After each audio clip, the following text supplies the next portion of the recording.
Praise God. I don't want to preach sermon. Amen. I want to preach the message from the Lord. Praise the Lord. So if you have your Bible now, thank you, Jesus.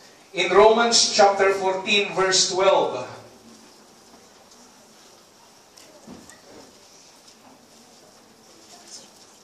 May the Lord help me because I'm just in the process of recovery after Crisel experienced diarrhea for 2 days. And after, amen, he was healed. Ako naman ang nakontaminate, mga kapatid, ng virus. So, parang yung mga joints ko ngayon ay hindi ko maintindihan kung saan ngayon nakakonect. But one thing I know, it's connected to the presence of the Lord. Amen. Amen. My joints and marrow.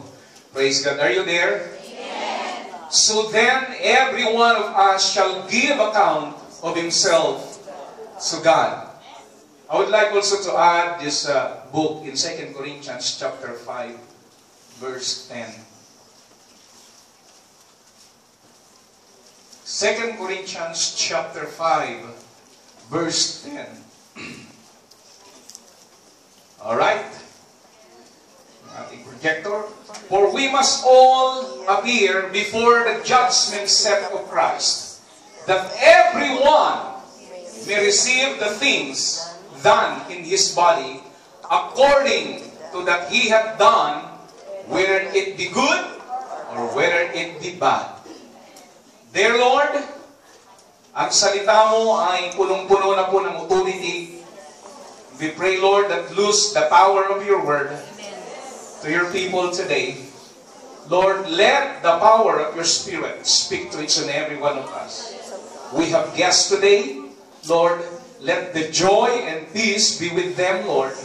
And also, Lord, the blessing of salvation. Father, we pray that they might find peace in this house today. Each and every one of us, Lord, let the peace and joy, Lord, shall arise in our life. I pray, Lord, the double portion of your anointing to be upon your people to every corner of this house today. Especially, Lord, to every single vessel. God, restore us today. Empower us with your Spirit. And release your power, O God. Father, into your hands we commit all these things. In Jesus' name we pray.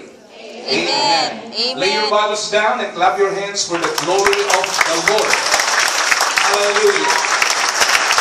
Praise the Lord. The book that we have read is very clear that one day we are accountable to God. So I would like to bring this message to you, accounting to God. So, before you sit, please turn to your neighbor and sabihin mo sa kanya, we are accountable to God. We are accountable to God. God bless you. You may be seated now. Accountable to Praise the God. Lord. Gusto ko rin pasalamatan, mga kapatid, yung mother ng classmate ni Crisel, kung nandito siya ngayon, mga kapatid, at salamat. At ano pa pangalan na? Andun siya sa likod, purihin ng Panginoon, na kahit sa paghatid, pagsundo ng mga bata, ay marami tayong kaibigan, mga kapatid, that they are willing to attend the church service. Praise God. Salamat din sa ating mga guests. Thank you for coming. Yung mga nagagandahan nating mga bisita, salamat sa inyong pagpaunlak.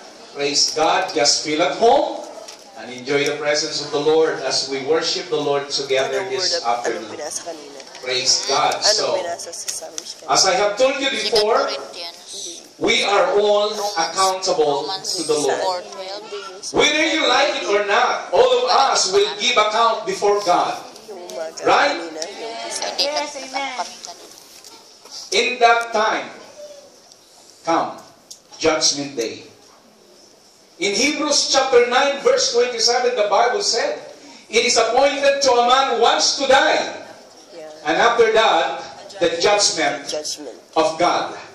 So while we are living here on earth, we are stewards of God. Right. And when He comes, amen, He will give an accounting. We will give an accounting to Him. Tayong lahat ay haharap sa Kanya. And there are many things that God has entrusted to us while we are live in this present world. Are you there, church? So bilang steward ng Diyos, mga kapatid, katiwala ng Diyos, amen, we should make wise to use of them. Amen, so that when He return, praise the Lord, tayo po'y haharap sa Kanya, mga kapatid, and God will say to you, "Welcome, thou good and my faithful servant, come and inherit my kingdom." Praise God. Praise the Lord! Naalala ko si brother, mga kapatid. Nasakyan ko yung kanyang magandang Pajero noon, mga kapatid. Alphard. Praise God. Pareho kaming sumusundo noon ng estudyante sa San Island. Right, brother? Praise God. Thank you for coming. Praise God. Hallelujah. I'm amazed, church. Hallelujah na yung mga brother noon, mga kapatid, nakikita ko ngayon sila sa church. Praise God. Glory to God. So we are all accountable to the Lord.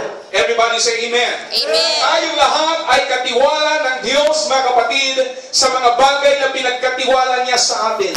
And what are the things that we will account for God? May mga bagay na tayo mo'y accountable sa Diyos. Amen.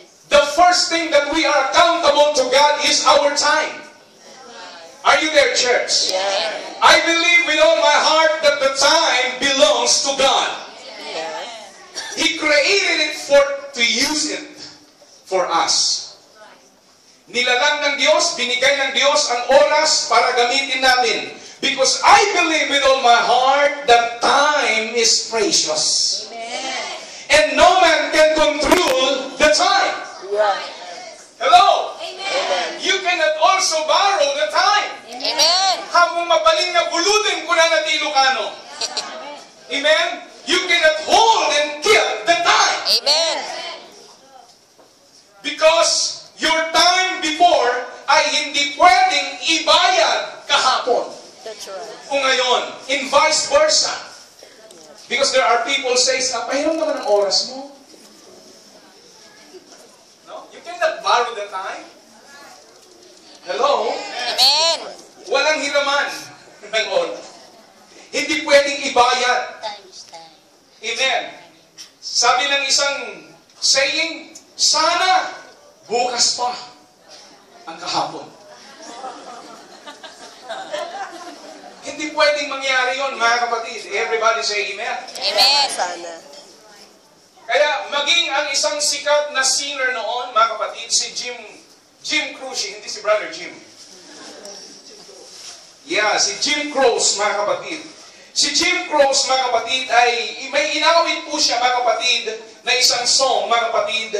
It's titled Time in a Bottle.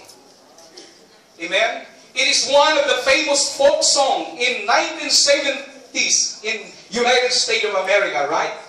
Kung maalala niyo si Jim Croce, mga kapatid, and the song speaks of what a man could do if he could only control the time. Yung lyrics ng kanyang song, yun ang kanyang in-emphasize. The song goes this way: if I could save a time in a bottle, the first thing that I like to do is to save every day till eternity passes away, just to spend them with you. Time in a bottle. So, kung pwede ko lang sanang i-hold at ipunin yung mga oras na yun, amen, ay pwede kong gawin hanggang sa walang hanggan. Para lamang yung mga oras na yon ay ilaan ko para sa iyo. But Jim Croce lived not to see eternity because he died on a plane crash shortly after the song were recorded. You cannot control the time. Hindi mo pag-aari ang oras. That's right. Napakahalaga ang oras. At kung ating titignan how many minutes are there in a one day, and how many seconds are there in a 1 minute? 60. Hindi 59. Hindi 61. At ilang minuto, mga kapatid, ang meron sa isang oras? 60 minutes, hindi po. 50 59 minutes. Sa isang araw, meron po tayong 24 hours, right? Hindi nag-exceed, hindi nagkulang, hindi 23, hindi rin 25. It exactly measured by God, church. But even the very small part of it, it exactly important in our life. Not only in our life, it is exactly important in the presence of God. Amen. Even the small seconds, my friend, mahalaga ito sa Diyos. Amen. And what is that smallest part of the time that cannot be divided? A second. Yeah. You cannot divide a second. Hello? Amen. It may seem insignificant to you, but I want to tell you, you will give account for it to God. Hello? Amen. Minsan, sinasayang natin yun. Yung isang tuldok, isang tiktak ng orasan. Pero ito'y sa harapan ng Diyos, mga kapatid, napaka-importante. Do not belittle a second church, because this is the greatest event in the history that will happen in a second to your life. Amen. Amen. Somebody say, praise the Lord. Praise the Lord. What is that second? In a twinkling of an Oh, eye, hallelujah. the trumpet shall sound. Hallelujah. This is the time of rapture, my friend. Hallelujah.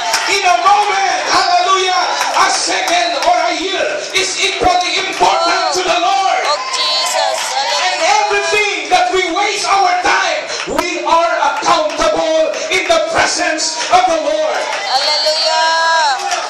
Clap your hands for the glory of the Lord.